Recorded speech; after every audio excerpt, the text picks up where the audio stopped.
Hi friends, I'm so glad you're joining me here today. If you're new here, my name is Laura Ingalls Gunn. It's been almost a month since I last uploaded a video, but it's for a very good reason that I'm going to share with you today.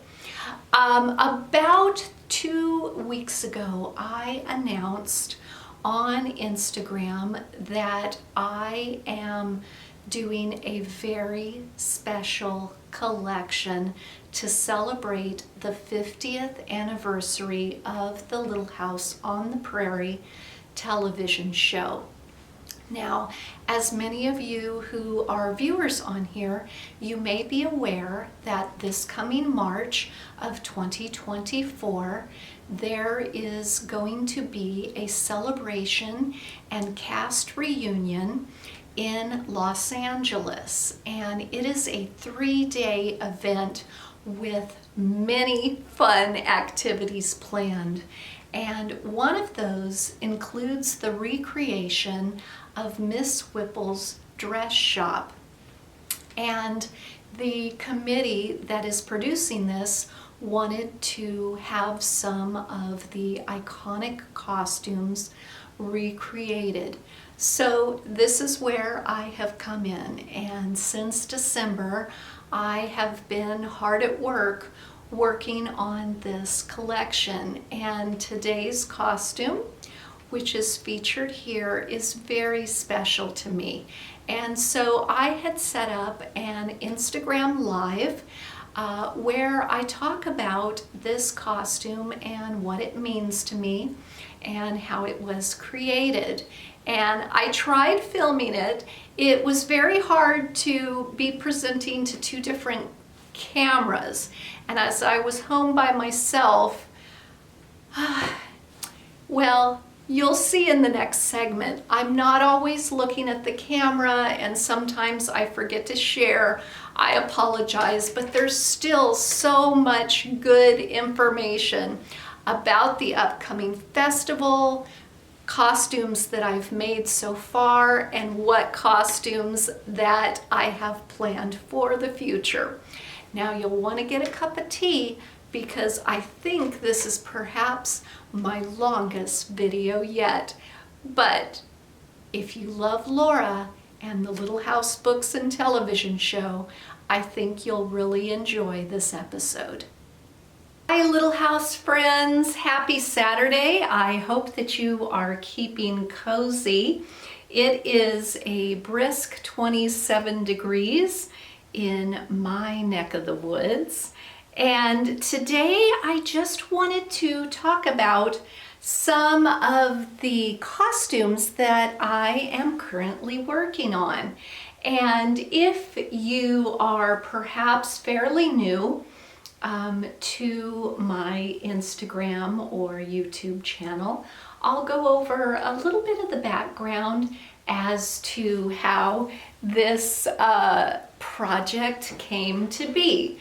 So my name is Laura Ingalls Gunn, and my great-great-grandfather, Lansford James, who is referred to as James in the Little House books, and Charles were brothers. So Caroline and Charles are, in essence, my aunt and uncle a few generations removed, and I am just waving to some of the individuals that are hopping on.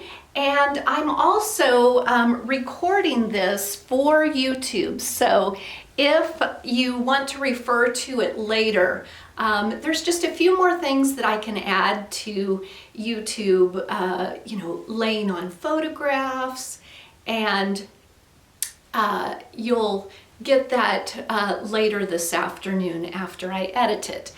So I have been giving Laura Ingalls Wilder presentations. I was trying to think back. I know my daughter was very small, so probably for at least 30 years. And that was primarily to school groups and museums. And that is still something that I am very much actively involved with. Most recently, I gave a presentation at the National Cowgirl Museum. Laura, all of her sisters, and her mother are all members there, and they became part of the National Cowgirl Museum in the 80s. So their pioneering spirit definitely fits the guidelines for what the National Cowgirl Museum encompasses. And I think the next big event that I'm going to be doing, which is how many of you have recently found me, it is the 50th anniversary of the Little House on the Prairie television show. And I know, it's like, what?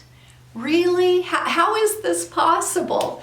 I very much remember watching that now classic pilot episode, and probably why I remember that pilot episode and that first season has to do with the most recent costume that I've completed.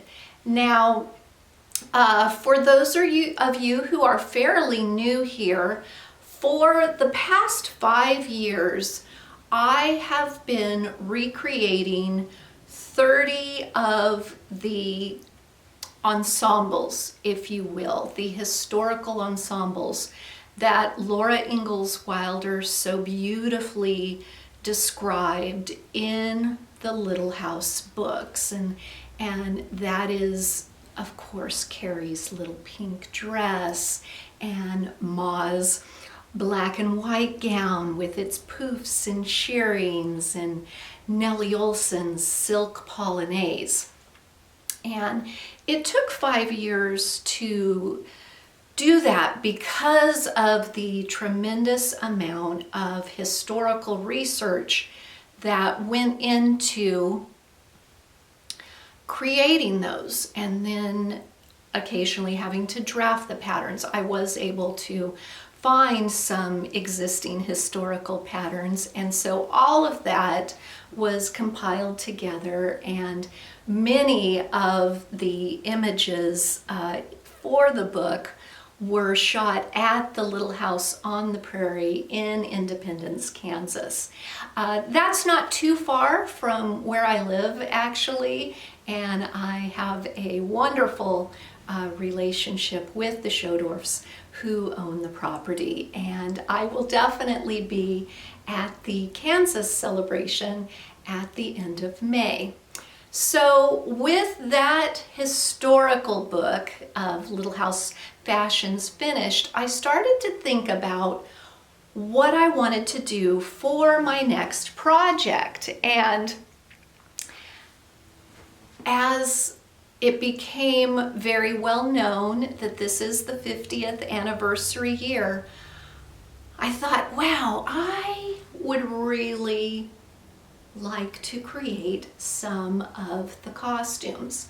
And for those of you that have followed me for any length of time, you know that I love to go to estate sales, and that is where I find the big bulk of my fabrics, my antique lace, the glass or china buttons. And so I had started collecting the fabrics and thinking about which characters did I really want to create about a year ago. And then in December, I went to the Little House reunion in Corsicana, Texas, and there I was speaking with Wendy Lou Lee. Wendy and I have actually known each other for, oh gosh, at least 5 years. I love her devotional books, and anytime she has an appearance, I like to go support her in that. And one of the fabulous actors And actresses that were there that day was Pamela Roylitz. And you may know her more as Sarah Carter. And we were speaking about the Little House celebration, the 50th anniversary reunion that will be in Simi Valley. And that is March 22nd, 23rd, and 24th. It's a Friday, Saturday, and Sunday. And I do recall that that Sunday is Palm Sunday. So anyways, we were talking about it, and she was really interested in my historical fashions. And so, long story short, there are so many wonderful people that are making this gathering a reality, and countless volunteers and talented artists such as Olin Paz, and he is the gentleman who's responsible for creating the absolutely amazing backdrops that you may have seen if you are following the Facebook page, and he also shares it in Instagram stories from time to time. So that's how I became involved. I was already planning to do the collection, and now I'm really excited that I will be going out to Los Angeles to share the collection. But it's somewhat crazy, because when I first started the collection, I didn't know there was going to be such a turnaround, such a short timeline. So I talked to my husband, and my family, they're just amazingly supportive of this. And I said, January and February is usually my slow time work-wise. I think I'll just completely take time off. I also write a lifestyle website that you may occasionally see references to, titled Decor to Adore. So normally I post there with articles on recipes and interiors 3 to 4 times a week, and I've scaled that back now to once a week, so I can work on these costumes. And everyone is really excited. And when I finally narrowed down what costumes people most wanted to see, it was 14 iconic characters. And the first one I completed was from the episode The Christmas They Never Forgot. And if you remember, in December, I had shared some reference photos of Mother Wilder, Angelina Wilder, who was Almanzo's mother, and it was this dress that she was wearing. And we don't have any patterns from the costume designers who created for Little House. Again, this was 50 years ago. And I'm sure too, at the very beginning, there was not a large budget for the television show. They weren't even sure that it was going to go beyond the pilot, if it was going to be picked up. So I'm sure in the beginning episodes, they were perhaps pulling from, in Los Angeles, you have huge costuming companies, or even the individual lots. The Paramount lot had a costuming department, which, given the popularity of Westerns in the late 60s, was probably quite expansive. So they may have been pulling from that. And of course, Little House on the Prairie ran through the early 80s. So a lot of what I'm doing, for instance, in this dress, you can see that there is a separate collar So I had to hand draft all of that. I researched and researched. I could not find a pre-made pattern, if you will. I researched historical garments, and this was definitely a style that you can find in extant or historical garments. And so also the sleeve, this is a very popular bell-shaped sleeve, but it was a little bit more narrow that they did. And so a lot of how I'm creating each costume is, it is a combination of vintage or historical patterns that are available, as well as self-drafting. Now my daughter, Elizabeth, she actually went to fashion design school, and she knows how to draw patterns and whatnot. And then my son is engaged, and his future mother-in-law has made costumes for about 20 years. And so it's absolutely a village that is coming together to help me. So this was the first costume that I created, and that was Christmas week, which on my website, you know, Christmas is my busiest time of the year in terms of articles that I'm writing and craft projects and home decor. So I don't even know how I was walking upright, but I really challenged myself because it was associated with a Christmas episode. I really wanted to complete it by Christmas, and it worked out because my son was home from college, and he is often my photographer. So from there, in speaking with Pamela and Olin about which costumes people really wanted to see, I decided to start with Carrie.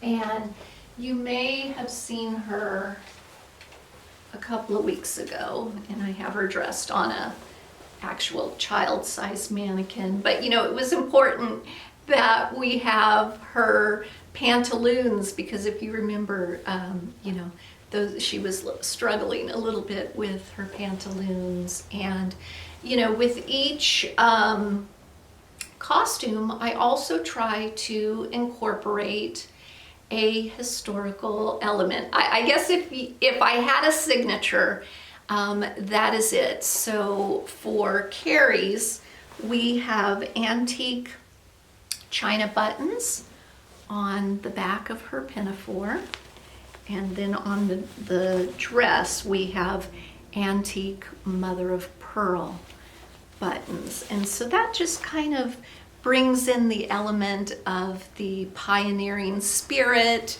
And so, you know, in finding a style that was very reminiscent, you know, even her little cuffs have the buttons on them. So I'm just watching hours and hours of Little House on the Prairie and stopping the camera on my television set or my laptop to really frame by frame look at costumes and study them.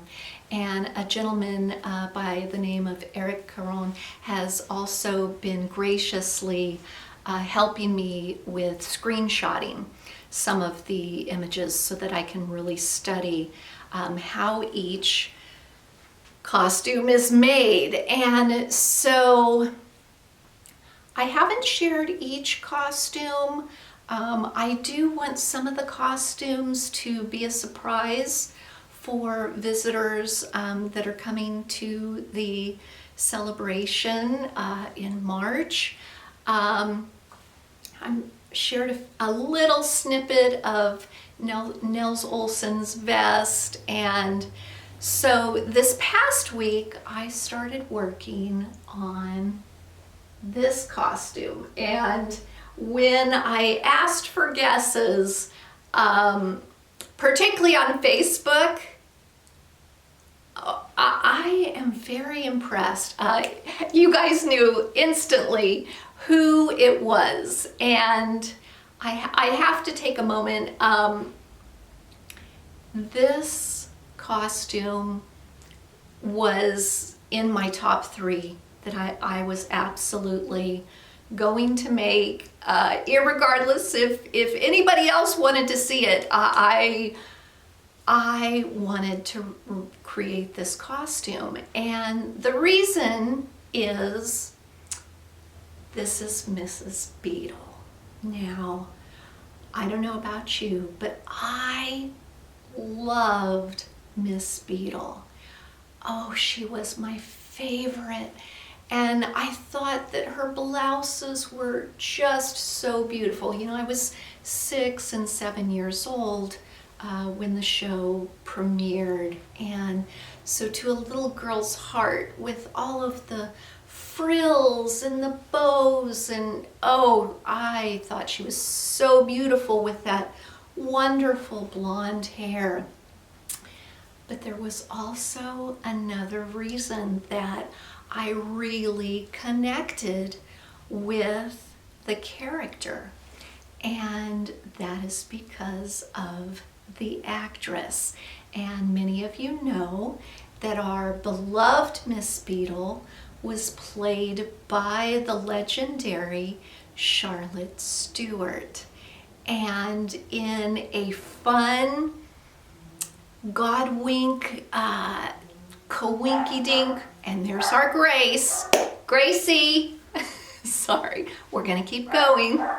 she's after a squirrel in the backyard. So, Gracie, I'm sorry. So, anyways, I'll just shut the door. Hold on.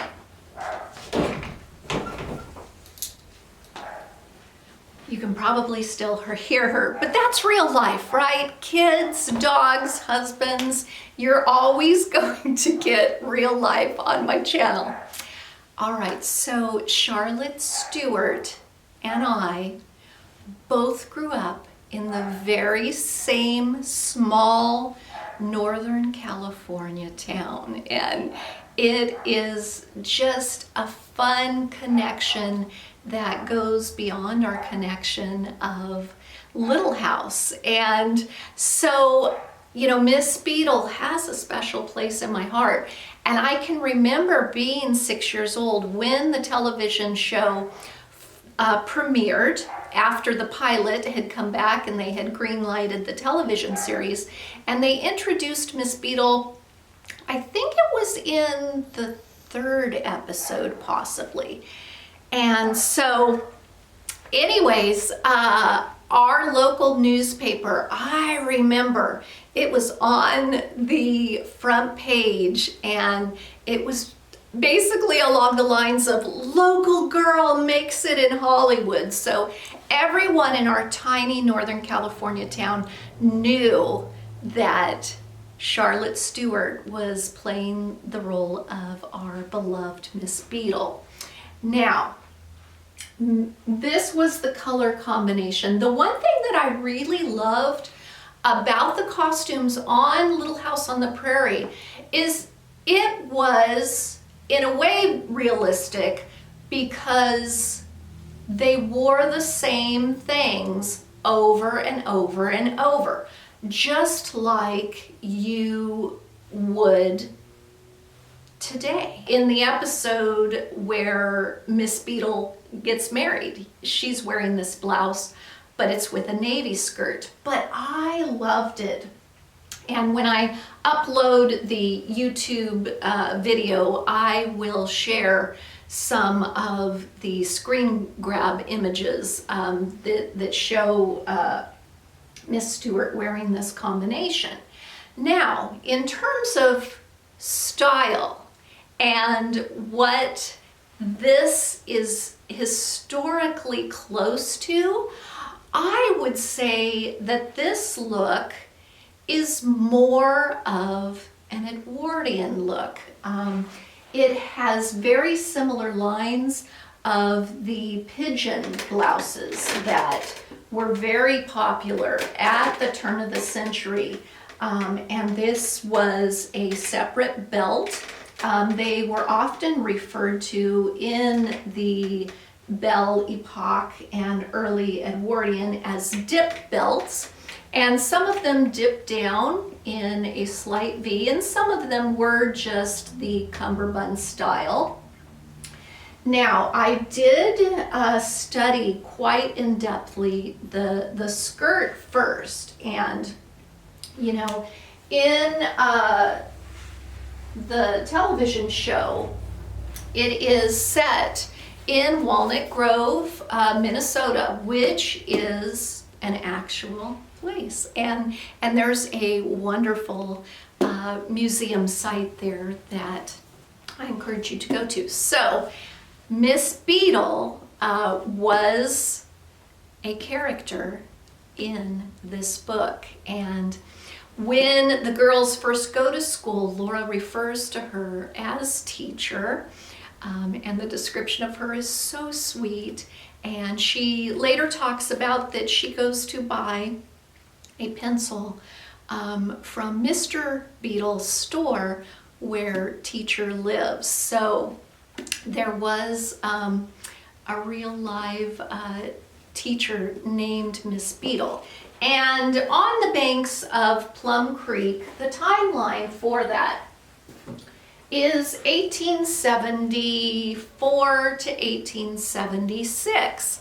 And so I did look at what some of the fashions were for that time period. And I did look closely at Miss Beadle's skirt.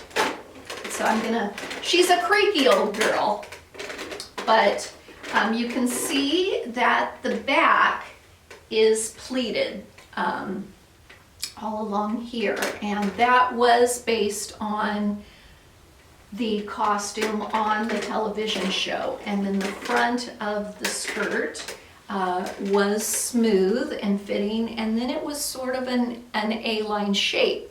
And that was actually the underskirts of the natural form era in Victorian fashion. That was definitely a skirt style. So the fabric is a beautiful suede cotton twill. And one of the things that I always do before I cut into my good fabric is I always create a muslin mock-up. And so in this instance, not wanting to waste any fabric, looking at this from a pioneering approach, I decided that I was going to turn my mock-up into her petticoat. And it's the waste not, want not philosophy. And so once the design was finished for the skirt, then I went ahead and cut into my fabric.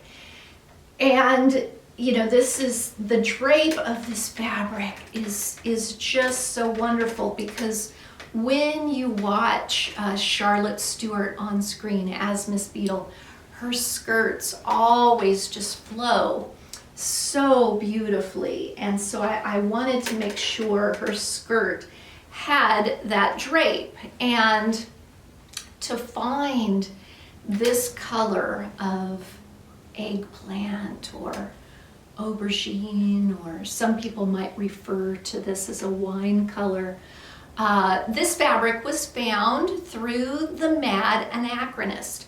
And Catherine, she has the most amazing collection of vintage and antique fabrics. And one thing I love about her is that you can say, hey, I'm looking for such and such.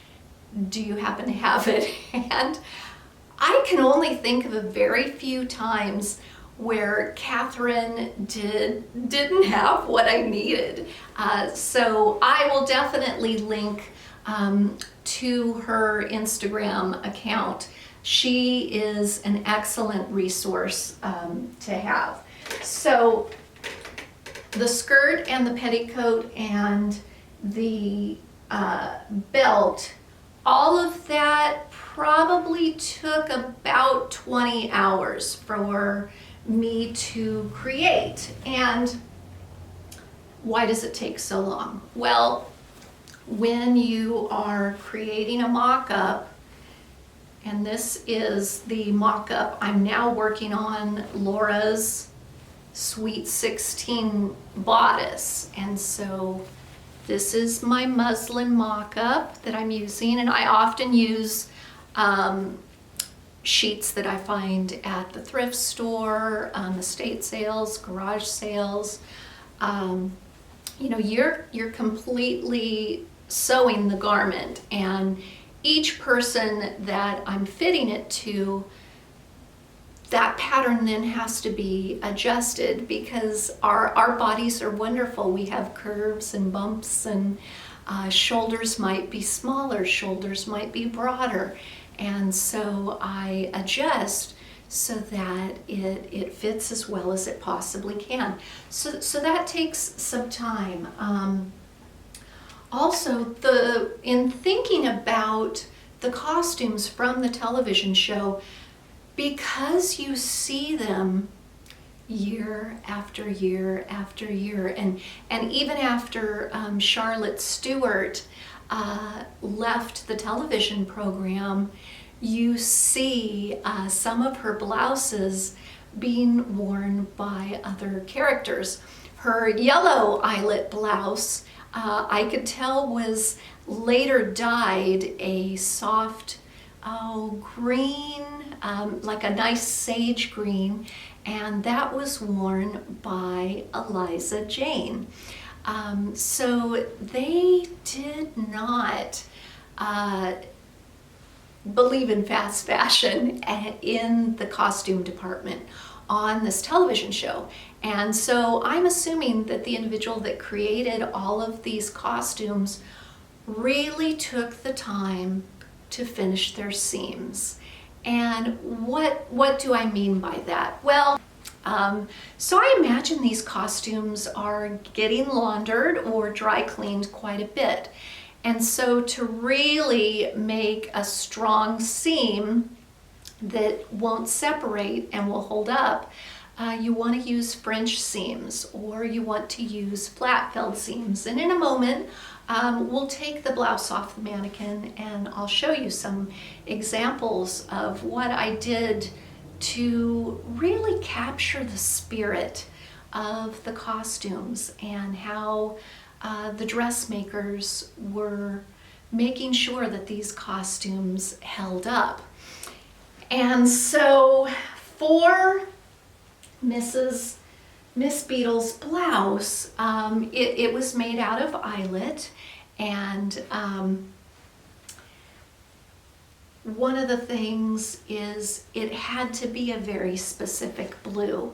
So in order to get that blue, I knew I was going to have to start with a white eyelet fabric and dye it. And that is an interesting process in and of itself. So this was the original eyelet fabric that was white, and it had to be vintage. So most eyelet fabric that is produced today, where you see the stitching around the design,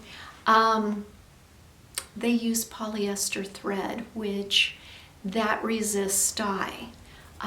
So I needed to find 3 yards of vintage eyelet fabric, because I knew then that that would be cotton thread that would accept the fabric dye.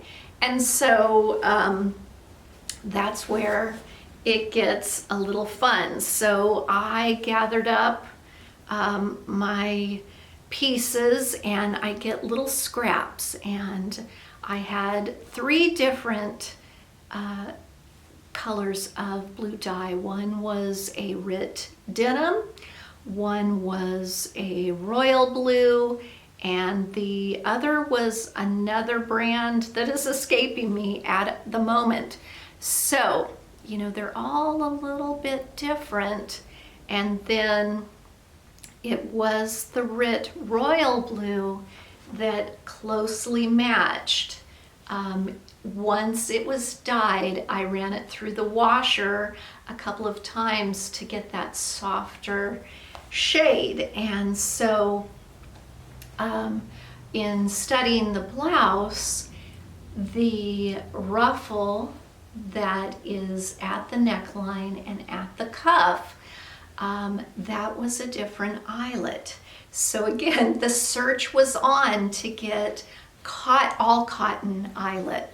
And again, the mad anachronist came to my rescue. This is actually Edwardian lace, and they probably would have used it at the bottoms of their petticoats. You know, they created such beautiful undergarments during that era. So again, I then had to dye the lace and to try and get it a close match, you know, to that blouse fabric. So there you can kind of see what it accepted the dye, and you know, then running it through the washer a couple of times to get it faded to the color of Miss Beadle's blouse. And then the next challenge was finding the velvet ribbon that is an accent at the collar. I could not find the right blue. And my daughter, who has a very charming apartment, we went over to look at Christmas lights. She lives in town, we live outside of town. And we drove in to have dinner with her and go see the Christmas lights. And when I saw her tree, she had all these beautiful velvet bows tied on to the ends of her tree branches. It was like, when Christmas is over, can I have this bow? Because it was the perfect blue velvet. And, you know, I am just amazed that it came to what, as close as it did. Now, I'm going to show you. Miss Beadle was never without her timepiece on the black silk satin ribbon. And this piece is actually an Ingalls family heirloom. My Grandma Ingalls, who was known as Grandma Jingles to my kids, she said, "Oh, I think you need this for your historical presentations." So I sometimes wear it. I don't take it out very often.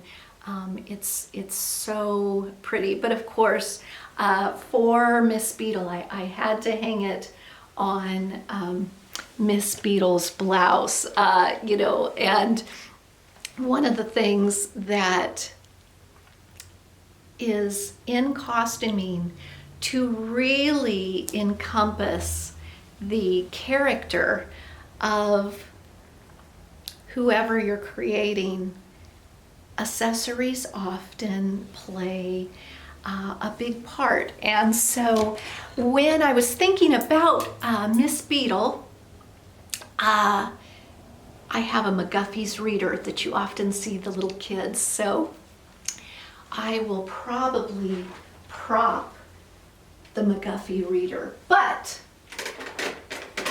in addition to the Edwardian lace, that is the antique element that I wanted to add to this blouse, it also closes up the back with some antique buttons. And I have to talk for a minute about my friend and neighbor Becky. Now Becky, she collects antique buttons, and the buttons that I shared earlier on Carrie's costume, those came from Becky. I purchased those from her, and I will also add her contact information if you are ever in need of antique buttons, because she's a wonderful source. So on the back of Miss Beadle's blouse, we have these gorgeous, and you know, if you clink them, they're glass buttons, just beautifully charming. And you could tell when I studied the stills of the television show that her blouse did indeed button all the way up the back. So here's the little bow at the neckline. And then I had to hand draft the sleeve cuffs. And so this is actually 4 different pieces. So we have the body of the main sleeve, which is right here. And then we have this cuff, and then we have more of that Edwardian lace. And so the Edwardian lace, since it's on the bottom, and you can, when looking at Miss Beadle's sleeves, it's a little bit loose. It's not a tight fitting cuff.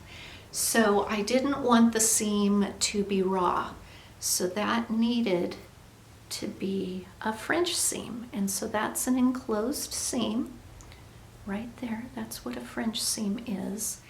And then, you know, each row was added.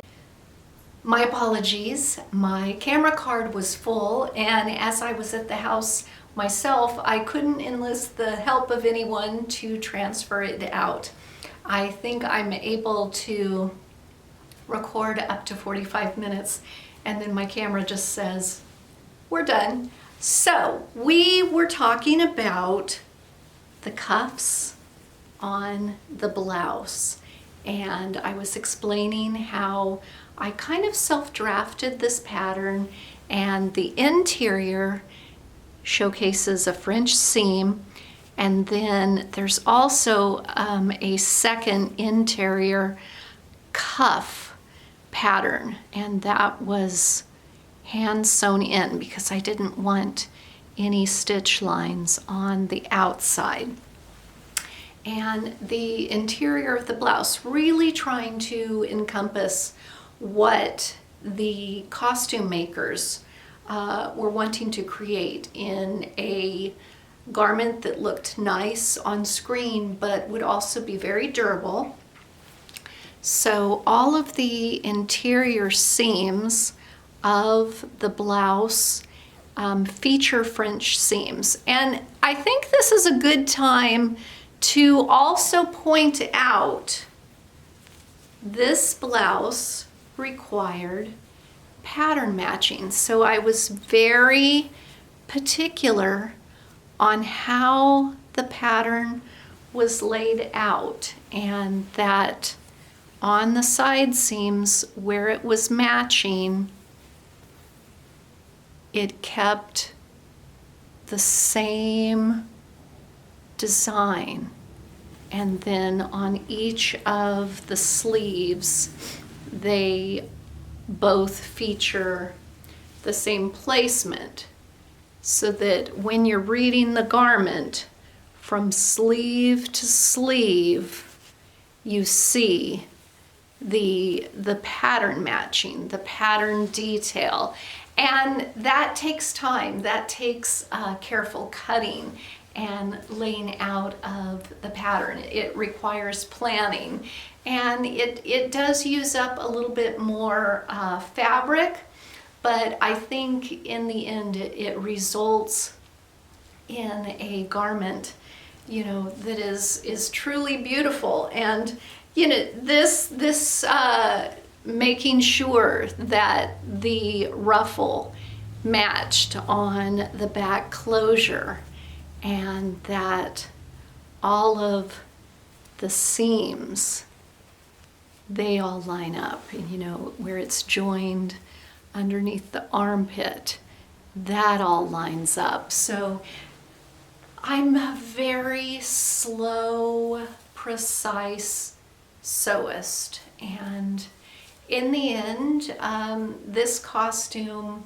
took well over 40 hours. And I know so many of you have written to me and said, hey, can you create a Harriet costume, or can you create me a Nellie costume?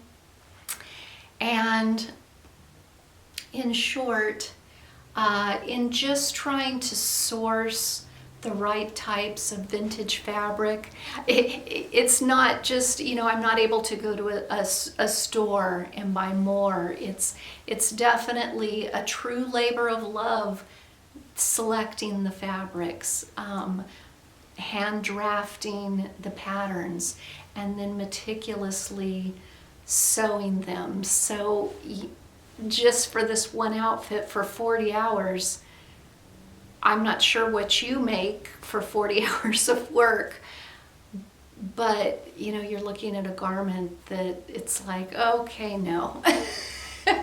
Which I hope, it's not that I don't want to, it's just the time that it takes. And so my hope is that just to bring this collection to you and know that how much love I have poured into each and every stitch. Because in thinking about what Little House means to me, I know that many of you feel the same way. And so I want to really take my time and honor these iconic costumes that were worn by these beloved characters. And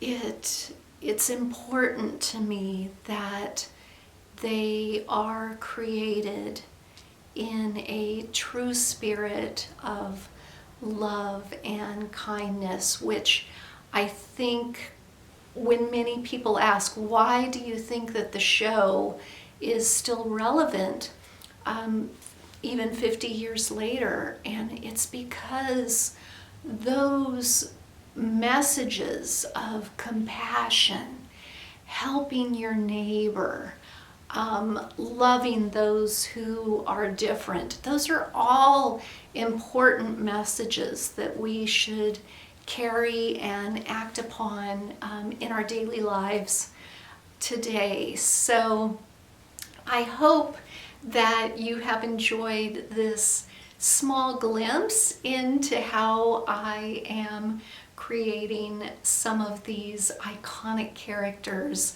that so many of you know and love. And I hope to bring you some other costumes and their details in the future. Thank you so much for watching.